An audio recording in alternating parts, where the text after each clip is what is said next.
Hello and welcome. This video is for anyone who wants to learn about the Pennsylvania pardon application process. The Philadelphia Lawyers for Social Equity and their Association of Pardon Projects are dedicated to helping individuals seek forgiveness for their past mistakes. In this video, we will cover what the application process involves, how to fill out the application, as well as other tips to help you submit the best possible version. First, let's go over what a pardon is and how long the process actually takes.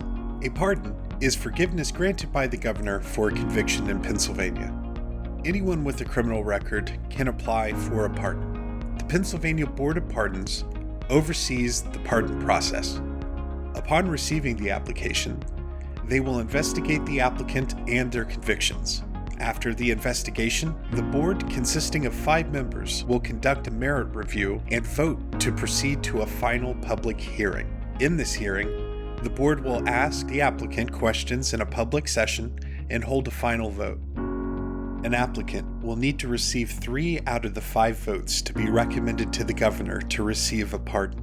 Generally, once an application is sent into the Board of Pardons, it will take 12 to 18 months for them to process and notify the applicant that they have received the application. Then, it will take another 12 to 24 months for the investigation to begin and a merit review held, after which the final public hearing will be 2 to 4 months later. The total time for this process is around 3 to 5 years from first submitting the application to the final vote. If a pardon is recommended to the governor, there is no time limitation on how long they can take to consider the request. In regards to the pardon application, the Board of Pardons in recent years has made improvements to the application and what is required to send along with it. Thanks to these efforts, there is no longer a complicated and lengthy application most individuals would need to pay a lawyer to complete. And for those who need help and guidance, there are many state and local organizations that provide assistance to those in need. To start this process, go to BOP.PA.GOV for the most current version of the pardon application and click on Download Application. Before filling out the pardon application, it's suggested you collect all the relevant court documents. To obtain these in most cases, go to the website ujsportal.pacourts.us. When accessing the portal, go to Case Search and enter the applicant's information, starting with participant name. Select Criminal for the docket type. Be sure to fill out as much information as you can to ensure you find the correct case in the system. After hitting Search, find the docket number pertaining to the conviction clemency is being asked for. Locate the 2 icons to the right. One should be the docket sheet and the other should be the court summary. These documents will provide the information you will need to fill out the pardon application. These are available to view and download off the website. The application itself is relatively straightforward, consisting of 6 sections, beginning with some very useful information on the process and how to fill it out. Section 1 is the type of clemency the applicant is requesting. This is where the applicant can request an expedited pardon review if certain criteria are met. Typically, this is for those with non-violent marijuana and/or paraphernalia convictions or misdemeanor retail theft.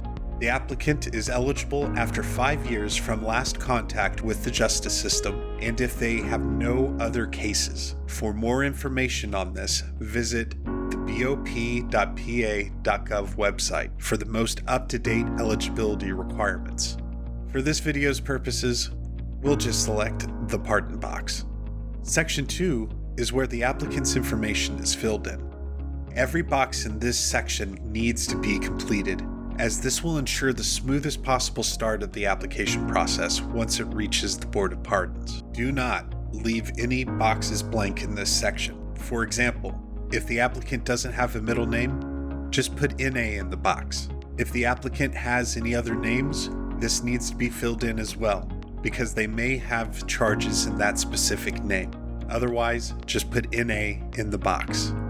The name of institution, inmate number, and parole number boxes are not asking for where or what numbers were assigned when the applicant served their sentence.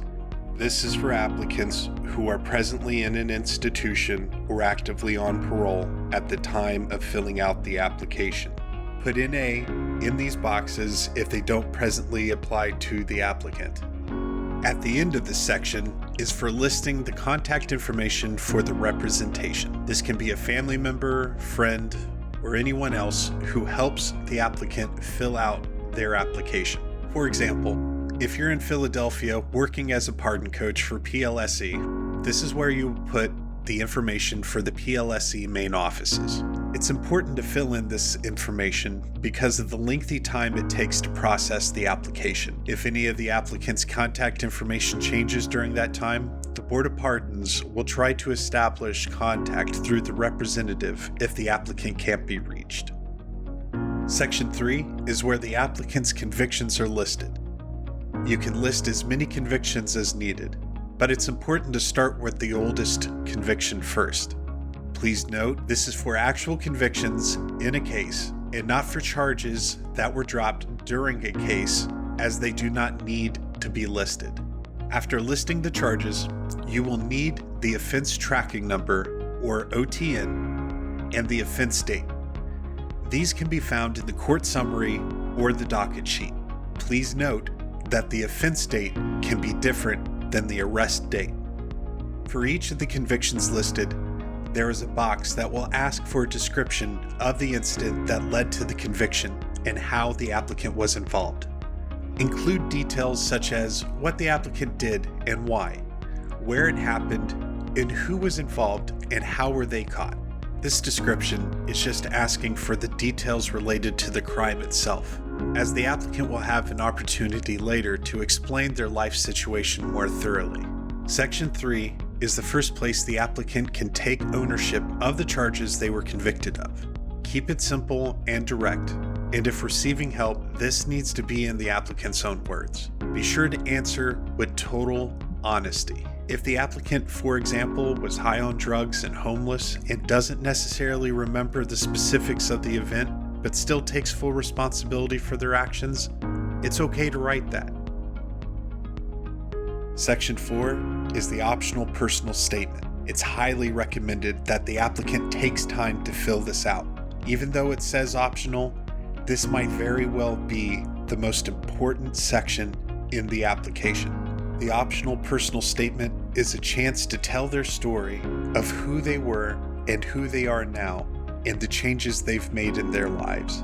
They should also mention the type of support they have, such as family, friends, or community groups they are involved with. Describe what types of jobs and other life opportunities they tried to pursue but couldn't because of the convictions. The statement they provide in this section can be as long as it needs to be, and if more room is needed, be sure to check the box and attach a supplemental Section 4 page. It's important to remember to not write "see attached" in any of the sections in the application. You must use a supplemental page if more room is required. If filling out the application on a computer, keep the font size legible. If more pages are needed and aren't part of the original file, go to the Pennsylvania Board of Pardons website, click on Apply for Clemency, then Supplemental Pages. You can download more pages here. Section 5 is where the applicant and their representative will sign and date the application. It's important that a signed application is submitted to the Board of Pardons. The final section, Section 6, has important information related to the pardon application. It lists the required documents, but also the optional supporting materials you can include with the application. The mailing address for the Board of Pardons where you send the completed application to can be found here as well. Next, we'll go over the required documents you need to send in with the application. For each conviction, the applicant will need the criminal complaint, the affidavit of probable cause, the criminal indictment, final plea and verdict, the sentencing order, and the documentation of financial obligations related to their case. Please note that if the applicant still owes money to the court system, this doesn't prevent them from applying for a pardon, but they will need to make an effort to pay off these costs. Depending on individual circumstances, there is a possibility they can file for and receive a reduction of costs from the court. Along with the required court documents, the applicant can submit supplemental materials with the application. These optional materials can include recommendation letters from people in the applicant's life, such as family, friends, local community members, faith leaders, co-workers, or supervisors.